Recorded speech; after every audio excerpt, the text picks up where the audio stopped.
আর একটা আমি এখানে ছোট কথা বলতে চাই, যেটা হচ্ছে বেশ কিছুদিন যাবত হলো মায়ের মন্দিরে একটা ভিডিও ছেড়েছে, মানে মায়ের মন্দির সম্বন্ধে একটা ভিডিও দিয়েছে। মানে সেই ভিডিওতে দেখানো হয়েছে যে মায়ের মন্দির নাকি বন্ধ হয়ে গেছে, মানে বন্ধ হয়ে যাচ্ছে বা বন্ধ হয়ে গেছে। গত কয়েকদিন আগে আমার কাছে বেশ কয়েকটা ফোন আসে, তারা জানতে চায় যে মায়ের মন্দির কি সত্যি বন্ধ হয়ে গেছে। তো আমি তারপর এখানে ফোন করে জানি যে না, মায়ের মন্দির বন্ধ হয়নি। আমার এই কথাটা বলার উদ্দেশ্য এটাই যে যেসব ইউটিউবার আপনারা ভিডিও দিচ্ছেন, কমসে কম সততাটা একটু বজায় রাখুন। মায়ের মন্দির বন্ধ হবে কি হবে না, বন্ধ হয়েছে কি হয় না, যেটা আপডেট আছে সেটাই দেবেন।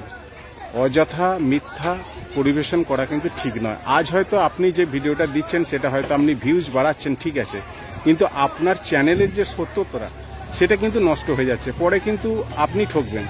তো সেই জন্য বলবো, যে ভিডিওই আপলোড করুন না কেন, অবশ্যই তার মধ্যে যে সত্যটা আছে সেটাকে তুলে ধরার চেষ্টা করুন। আর আমি সেই চেষ্টাটাই করি।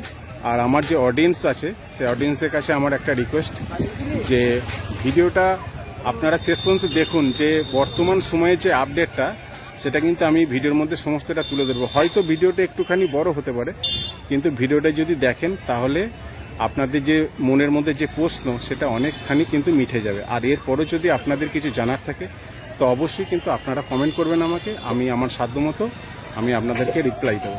ঠিক আছে, চলো ভেতরে কি আছে সমস্তটা আমি আপনাদেরকে এই ভিডিওর মাধ্যমে দেখাবো। ভক্তের অন্ত নেই কৃষ্ণকালী মায়ের মন্দিরে, তাতে বৃষ্টি হোক আর নাই হোক, যতই পথ হোক দুর্গম। অসংখ্য ভক্ত এইভাবে রাস্তার পাশে অপেক্ষা করছে কৃষ্ণকালী মায়ের মন্দিরে যাবার জন্য।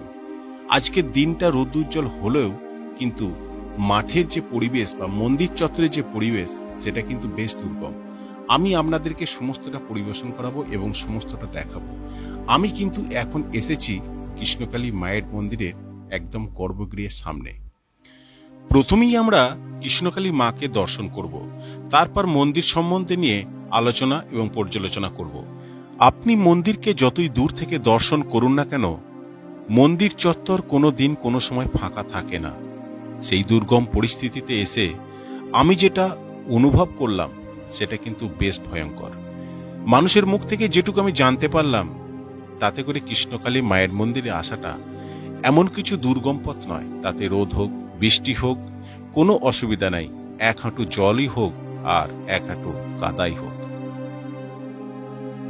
অন্তর থেকে ডাকলে যে মা সাড়া দেন না, এই কথাটা কিন্তু আমি অন্তর দিয়ে বলতে পারবো না।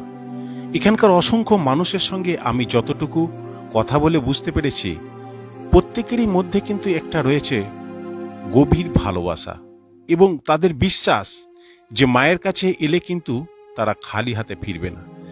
এরকম দৃশ্য অনেক সময় দেখা যায়, কিন্তু সবটা কিন্তু দেখিয়ে আপনাদেরকে বোঝানো সম্ভব নয়। আপনারা যদি কোনো সময় এই মায়ের মন্দিরে একবার এসে থাকেন, আপনার যে ভুল ধারণা সেটা আমি আশা করি মিটে যাবে। এখানে যে ভিডিওগ্রাফি করা যায় না, এখানে যে ফটোগ্রাফি করা যায় না, এ প্রচারটা কিন্তু সম্পূর্ণ মিথ্যা। আমার ভিডিওর স্ক্রিনের মধ্যে আপনারা অনেকেই দেখতে পাচ্ছেন যে মোবাইল নিয়ে অনেকেই ভিডিও করছে এবং অনেকেই ফটো তুলছে। তাহলে এই প্রচার কিভাবে হয় যে এখানে ভিডিও করতে দেয়া হয় না, এখানে ফটো তুলতে দেয়া হয় না? হ্যাঁ, তবে একটা নিষেধাজ্ঞা আছে। সেই নিষেধাজ্ঞাটা আমি অনেক ভিডিওতেই আপনাদেরকে বলে রেখেছিলাম যে ভিডিও যদি করতে হয় তাহলে মঙ্গলা মায়ের করুন, কোনো দর্শকের জন্য না। আর সেই দর্শক যদি আপনাকে বা সেই ভক্ত যদি আপনাকে পারমিট করেন, তাহলে অবশ্যই সেই ভক্তের সঙ্গে মঙ্গলা মায়ের ভিডিও আপনি রেকর্ড করতে পারেন। আর সেই রেকর্ড করার পূর্বে আপনি একবার মঙ্গলা মায়ের সঙ্গে কথা বলে নেবেন যে মা, আমি কিন্তু এই ভিডিওটা রেকর্ড করব। তো কোনো অসুবিধা থাকবে না। আপনাদেরকে একটা ক্লিয়ার প্রস্তাব আমি দিয়ে দিলাম, আপনারা যথাসাধ্যভাবে যথাসময়ে মায়ের সঙ্গে দেখা করে এই কথাটা ক্লিয়ারলি আপনি মাকে বলবেন। আমার ক্যামেরা যতক্ষণ কৃষ্ণকালী মায়ের মন্দিরের ভেতরে ছিল, আপনি পরিবেশটা সম্বন্ধে অতটা অনুধাবন করতে পারবেন না। আমি এবার আপনাদেরকে দেখাবো একটু আশপাশটা, যেখানে কি ভয়ঙ্কর পরিস্থিতি হয়ে আছে সেটা আপনারা না দেখলে বিশ্বাস করতে পারবেন না। মন্দির পর্যন্ত যাওয়ার যেটুকু রাস্তা, অর্থাৎ সামান্য 20 থেকে 30 মিটার, সেটা পৌঁছাতে আপনার 20 থেকে 30 মিনিটই লাগবে। তার কারণ হচ্ছে এত পিচ্ছিল হয়ে গেছে বৃষ্টির সময়, রাস্তাঘাট এবং আশপাশ জলাময় জমিগুলো একদম সম্পূর্ণ ভরে উঠেছে জলেতে।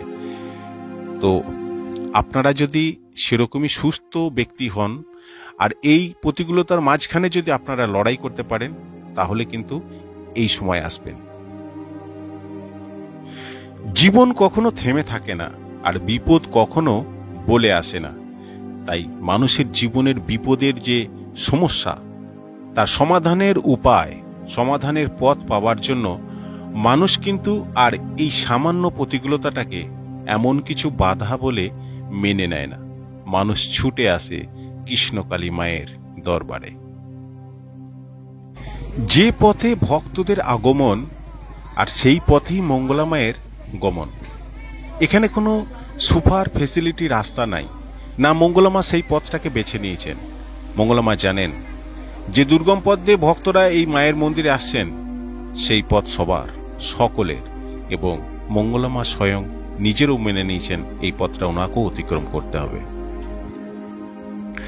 আমি জানি মন্দিরের পেছন দিয়ে একটা পরিষ্কার রাস্তা আছে, যে রাস্তাটা দিয়ে কিন্তু খুব সহজে আপনি কিন্তু মন্দিরের বাইরে আসতে পারেন, এবং সেই রাস্তাটা মঙ্গলা মায়েরও জানা।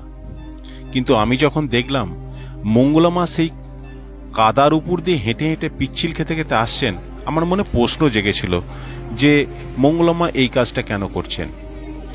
তো আমি যখন মঙ্গলা মায়ের কাছে এই প্রশ্নটা করেছিলাম, মঙ্গলা মা একটা কথাই বললেন যে এই পথ সবার, ভক্ত যদি কষ্ট করতে পারে তা আমি কেন পারবো না। এখানে আমি আপনাদেরকে একটা ভিডিও ক্লিপ দেখাবো, একটু মনোযোগ সহকারে ভিডিওটা দেখবেন। এক ভক্ত তার মেয়ের বিয়ের জন্য মঙ্গলা মাকে কাট করেছেন, এবং তার মনের ইচ্ছা যে কৃষ্ণকালী মায়ের মন্দিরে পড়ে থাকা যে বেনারসি, সেই বেনারসি পড়ে যেন তার মেয়ের বিবাহ সম্পূর্ণ হয়।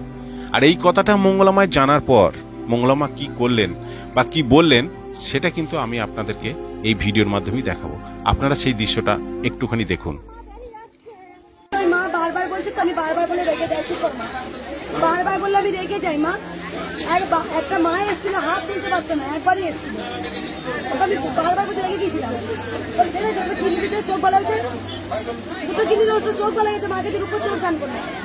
একটা কথা বারবার বলতে হয় না, মা অন্তর জানি।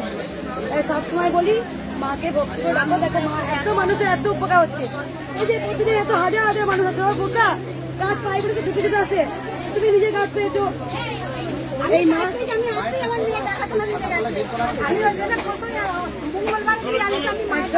এই মাকে তো চুন্নি ওর বিয়ে কাঠ দিয়েছে, কাঠটা করে নিয়ে এসে তো দেখা একটু মায়ের কাছে রাখলে বললো,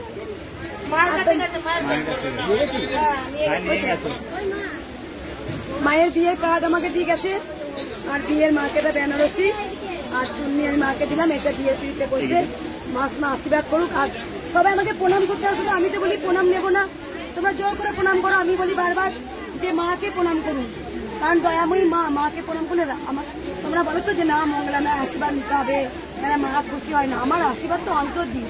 দেখো আমার কি কারোর সঙ্গে শত্রুতা আছে? আমি কি কোনো চাইবো যে তোমার না হোক, এর হোক না ওর হোক? আমি চাইবো সবার হোক। সবাই এটা কার নাম করবে? তোমরা কৃষ্ণকালী মায়ের নাম করবে। সবাই বলুন জয় কৃষ্ণকালী মায়ের জয়।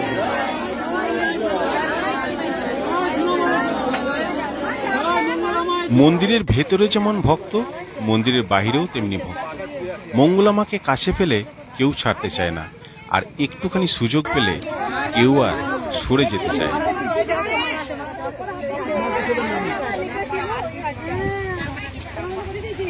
মালা দিতে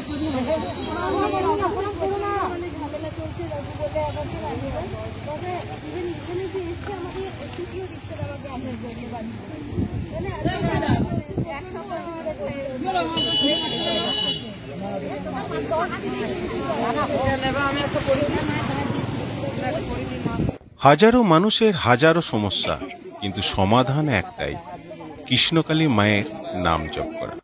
তাহলে আজকের মতো এটুকুই, আবার দেখা হবে নেক্সট কোনো ভিডিওতে। তাহলে চলো একসঙ্গে বলি জয় কৃষ্ণকালী মায়ের জয়।